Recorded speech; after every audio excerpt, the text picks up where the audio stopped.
This is a reading of the book Corporate Jungle, starting here at Chapter 1.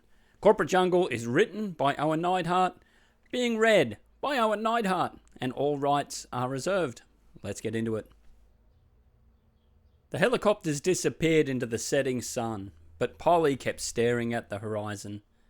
There's no turning back now, she thought. The helicopters will return in 2 weeks, Pol.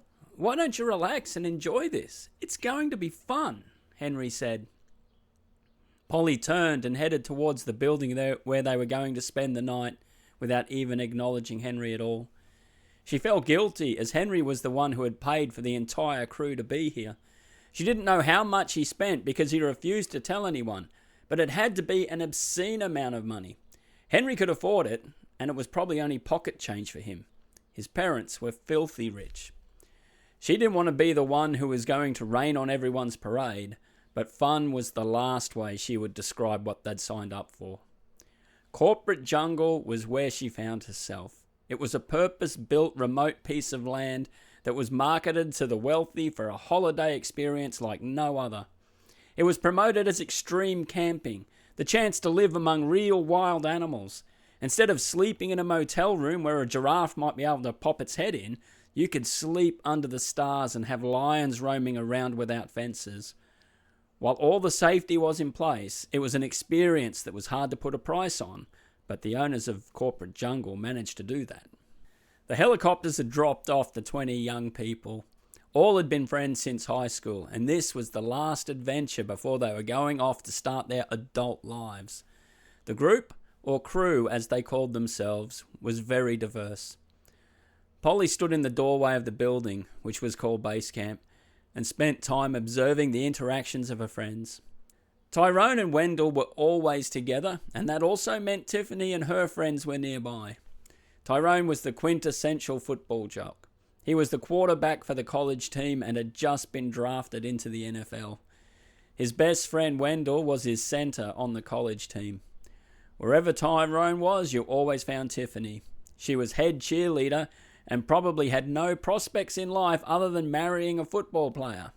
Or is that me just being jealous? Polly thought to herself. Another group that always gravitated towards each other had formed. Chris, who at best could be described as confident but was mostly considered arrogant, was in a discussion with Toby. Chris loved making fun of Toby, who was very smart when it came to academia but had no social sense. Chris would make a stupid statement and Toby would launch into an explanation of why he was wrong. Added to that, Wayne, who made wisecracks all the time, would also there be making smart comments only to get Toby more wound up. Why those guys are friends makes no sense to me, Polly again thought to herself. All the others were unpacking what they needed for the night and excitedly talking about the adventure that lay before them. The one who was looking forward to it the most was Bear. And that's when Polly realised she didn't even know what his real name was. Bear loved camping in the bush. He already had a contract with a cable network to do some survival shows. Polly jumped when she felt a touch on her shoulder. "What's the matter, Pol? I thought you'd enjoy this last big adventure together," Henry said. "Maybe that's the problem. Who would have thought that of all of us, I'm the one that's going to miss this the most? We'll all go our separate ways, and perhaps we might catch up every 10 years or so," Polly said. "That's why you should just enjoy the moment. This is going to be the time of our life," Henry replied. Henry looked up and saw Chris turn his head away a little too quickly when their eyes met. He doesn't like me being this close to Polly, Henry thought. While he would have enjoyed making Chris feel more uncomfortable, he felt obliged to get everyone organised for tomorrow. It took a couple of minutes to get the crew settled, mostly because Chris had Toby that wound up the poor guy had no idea all in the room were now listening to him. Toby, you can explain to Chris later why the moon can't actually be larger than the Earth," Henry said. "Tomorrow we have to head off to our first campsite. We have 3 vehicles, 2 can carry people and the third is for supplies. We need to get sorted into 3 different groups. Now this shouldn't be that hard as we're only travelling for about half an hour on the first day. The island isn't that big, so this shouldn't take long. Firstly, who can drive a stick? 4 hands went up. Bear, Tyrone, Lucas, and Tiffany. I bet Tiffany can drive a stick, Wayne said, which had a mixed response from stifled chuckles to audible groans. You'll never find out how good I am at driving a stick, Tiffany said. Wayne was about to say something back before Henry cut him off quickly. That's awesome, Tiffany. You can drive one vehicle, and that puts Wayne in vehicle 2 as a passenger, Henry said. Lucas, can you drive the second passenger carrier? Good. I was thinking that Bear and Tyrone could go together in the supply vehicle. How much gear can we carry? Bear asked. The tents are in the vehicle already, and I just checked that we have plenty of room for all our stuff. Also, I don't think we need to carry too much food and water, because we can always come back here in the vehicles to restock. Considering we're here for 2 weeks, I don't think we can carry all we need on the first trip, Henry said. What happens if the vehicles break down? How will we get supplies then? Oliver asked. We have 3 vehicles, therefore it's unlikely all will break down at the same time. That's if they do it all. Remember, we have 3 satellite phones, and the helicopters will be here in no time if anything goes wrong. Don't forget we have these little things, Henry said, and held up a small object that looked like a pen, except it had a little blinking LED emitting from it. What are those again? Dylan asked. These will keep the animals a safe distance away, Henry explained. Corporate Jungle was designed as a walk back in time when humans had to coexist with the animals. The owners of the island had set up different regions. Some had lions with an environment similar to Africa. They had a simulated rainforest with jaguars and panthers. All the animals had chips inserted that kept them in their own areas and made them stay a safe distance away from the guests. Before paying clients arrived, the owner said they fed the animals, but then would leave them to get hungry. This would make them seek out the visitors and hunt them. The feeling of being at the mercy of a predator was the main attraction to the island. Most of the clients were used to being hunters in business, so having the sensation of being the prey was life-changing for some. Of course, it was essential not to have the clients eaten, and therefore the little deterrent devices made sure everyone made it home safe. Dylan grabbed one of the devices, inspecting it with obvious disdain. You mean to say we're putting our lives into the hands of this ridiculous thing? Does anyone else see a problem with that? Dylan said. Don't be so worried, dude. I'm sure Henry has checked it all out. Nothing could possibly go wrong, Chris said. Can you hold back the sarcasm for the night, Chris? Henry said. We're not the first people to visit here, and everyone has gone home safe. With the amount of money it costs, I'm sure they'll have all the technical stuff sorted. You don't know the issues until something goes wrong, Dylan said, while turning the device over and over as if he was going to find some major flaw in it. Just trust me. Nothing will go wrong. Can we get back to sorting out the vehicle arrangements, please? Henry said. Why don't we leave that until the morning? Shouldn't be that hard to divide up then, Chris said. We can hardly sort out who's getting into which Uber when we're heading out to a club, let alone sort this out. We need to get off to an early start so we can set up camp and get a fire going before nightfall. But if it's so easy, who wants to go in Tiffany's vehicle, Henry said. Instantly, every hand went up except for Chris and Polly. Okay, so I have 2 passengers then, Lucas said. Don't take it personally, Lucas. The girls probably trust a female driver and guys want to be with their girls. Also, you have 3 passengers, as I'm going with you, Henry said. Did Chris just give me a strange look? Henry wondered to himself. For goodness sake, are we in high school? What do we need, Henry? 5 more people? Hazel said and waited for Henry to nod. Right. I'll go with Lucas, and so will Wendell, Audrey, Bianca, and Dylan. Everyone got that? Nobody was going to argue even if they disagreed. When Hazel got into one of those moods, it was just best to go along. While Henry didn't appreciate the way it was done, at least he no longer had to bother, and plus, he got what he wanted. The whole plan in getting organised was so that Polly and Chris wouldn't travel without him.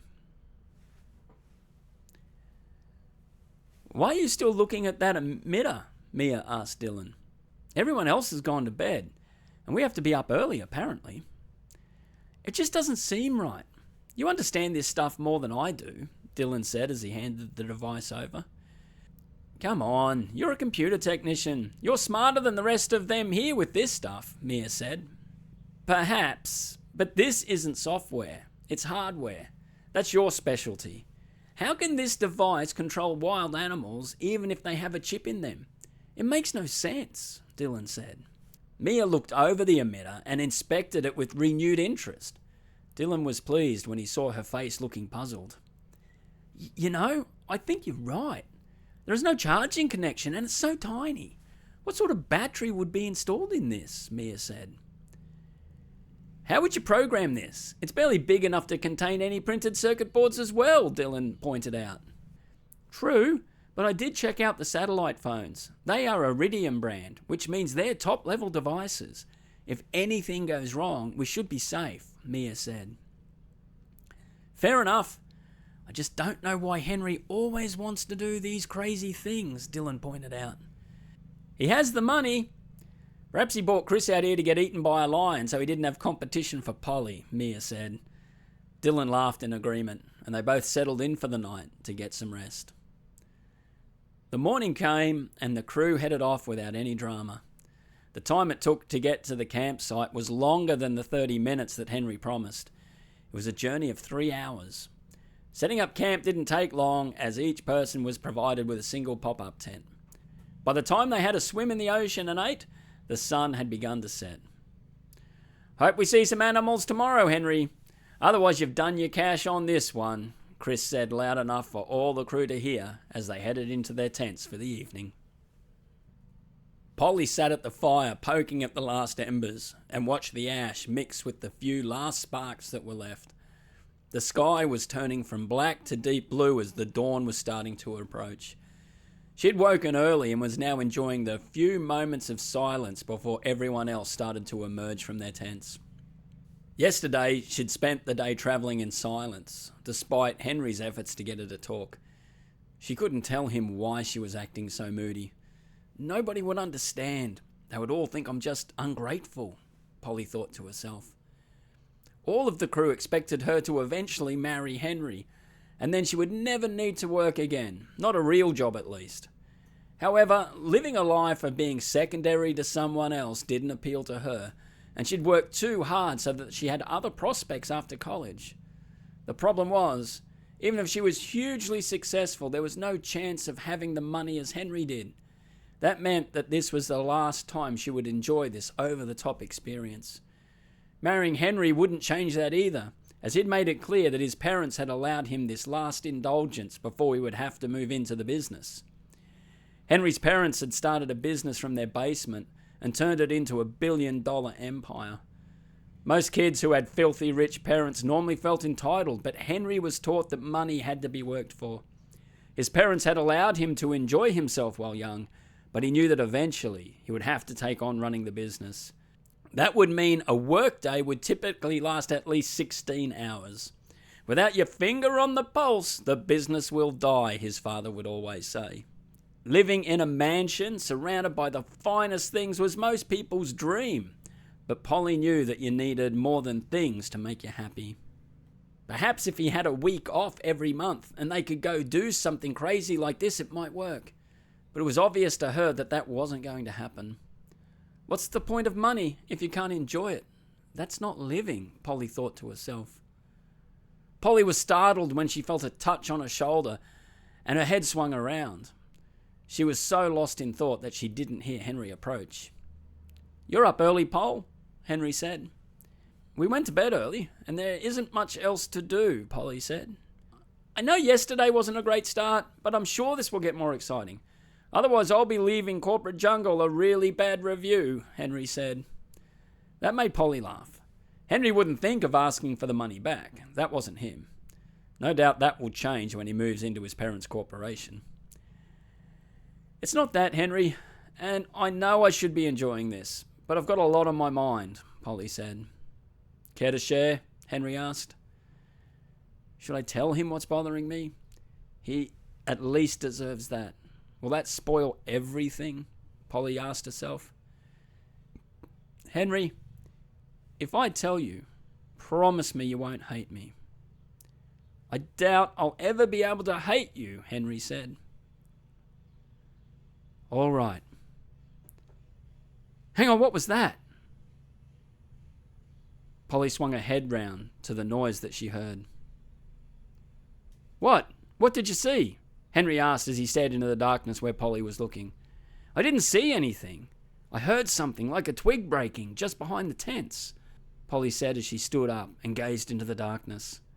I'm sure it was...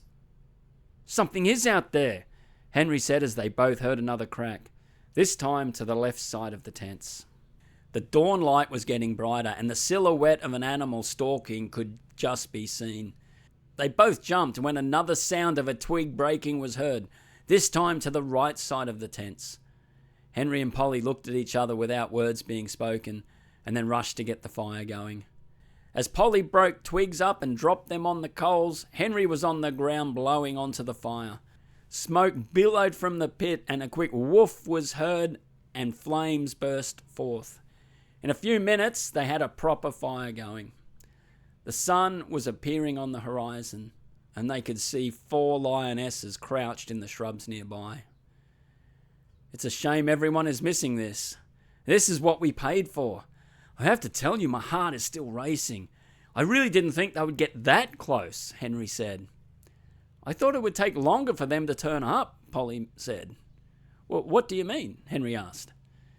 Didn't you say they were well fed and that it would take a few days before we would get hunted? Polly asked. Maybe they're just curious or checking out what the buffet looks like, Henry said. Anyway, what were you going to tell me? Yes, what were you going to tell Henry? Chris said, who was standing with a cocky grin on his face. Maybe I should have stayed silent for a few more minutes, Chris thought to himself, because both Henry and Polly had gone quiet. Why'd you guys build the fire? You planning to cook breakfast? I should have stayed in my tent. I could use breakfast in bed, only if Polly brought it in though, Chris said and relished the look on Henry's face, who was about to launch into a tirade. But it was Polly who spoke. Not now, Chris. We have lionesses watching us over there.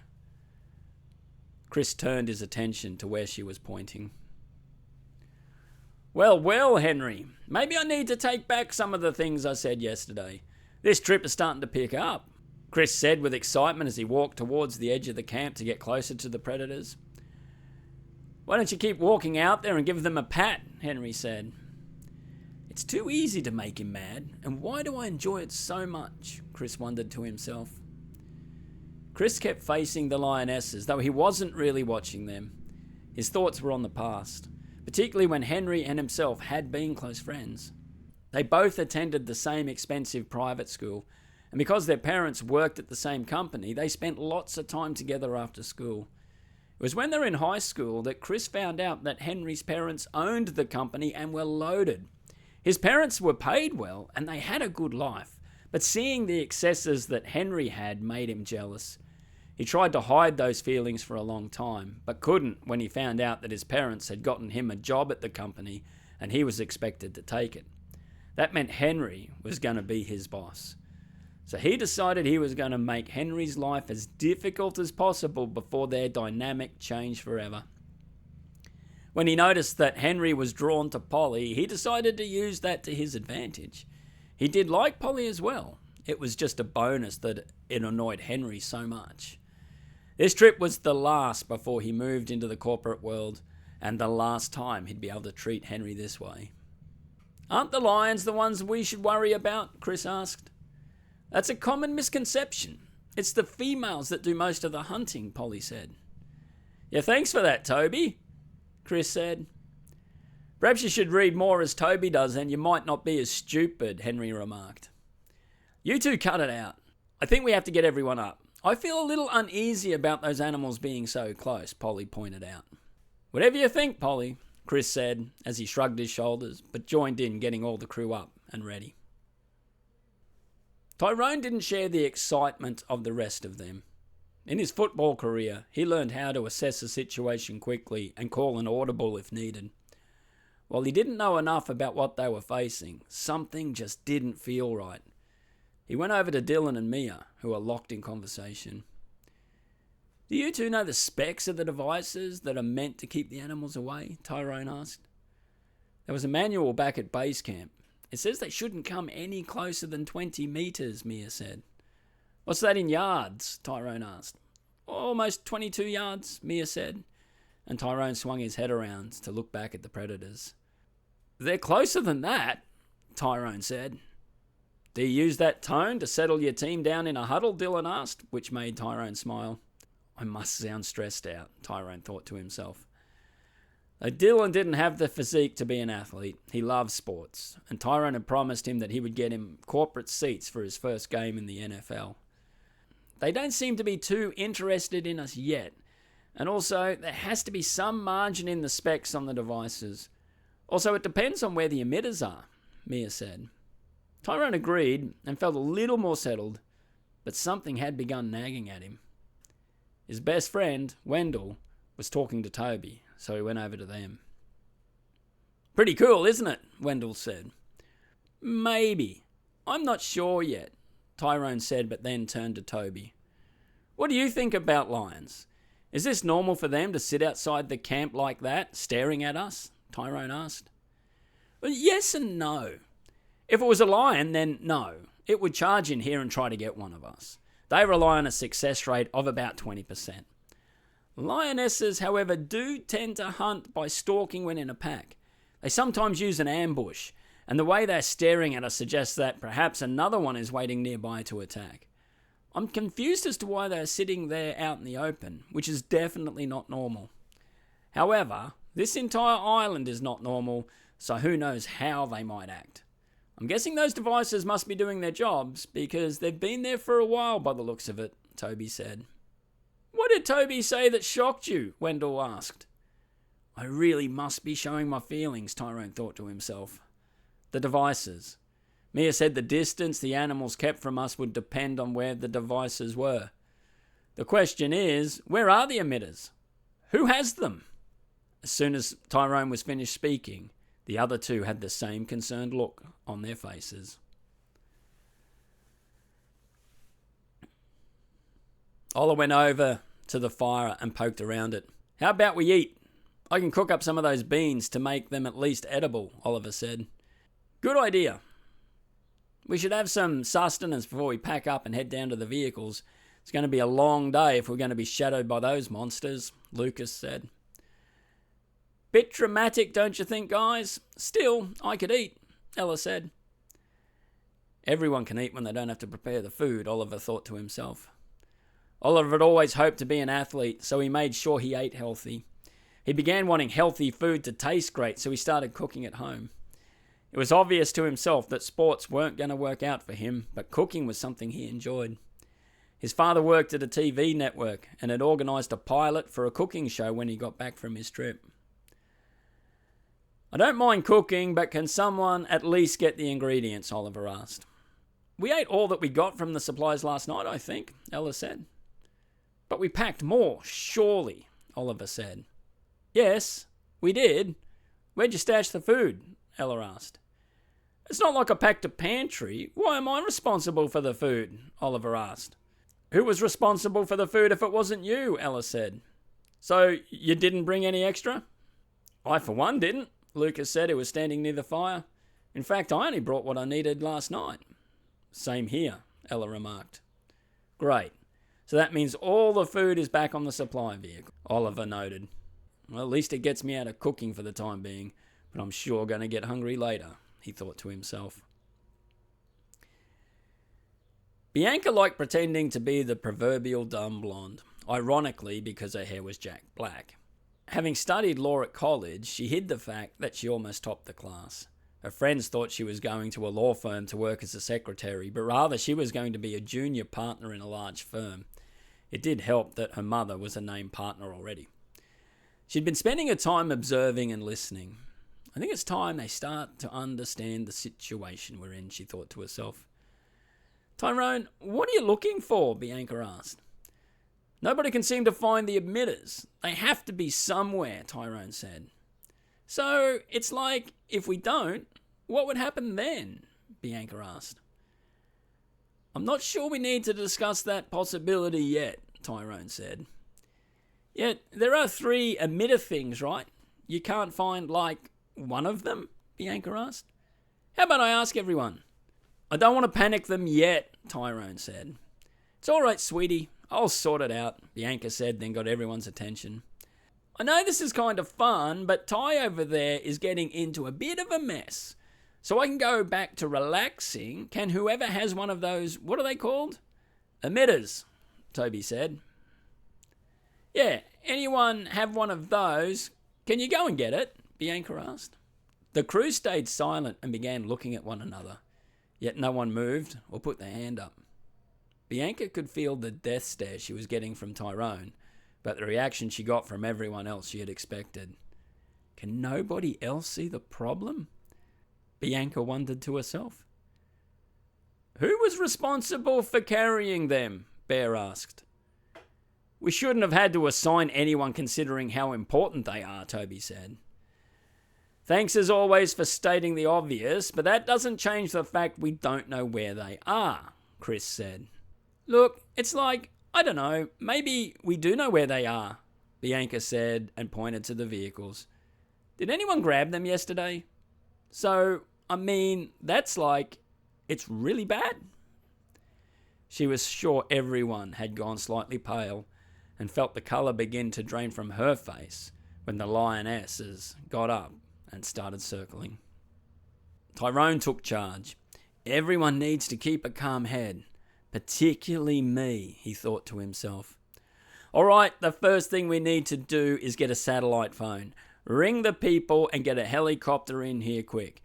I don't think anything will go wrong, but if it does, it would be good to have support here as soon as possible, Tyrone said, and his mouth dropped when no one moved. Who the hell has the phones? He said, and regretted the desperation in his voice. I don't see the need to panic, Toby said. Lions don't look at us as food. They think we are competitors. It's most likely they won't attack us. We should be able to pack up if we keep some of us on guard duty and we can walk down to the vehicles. Chris was about to say something, but Tyrone shot him a look and shut it down. That is exactly what we are going to do, Tyrone said. A growl came from one of the predators, which made them all jump, and someone let out a scream. We don't want to panic. A lion roars because it wants to make us run so it can pick off the weak, Toby said.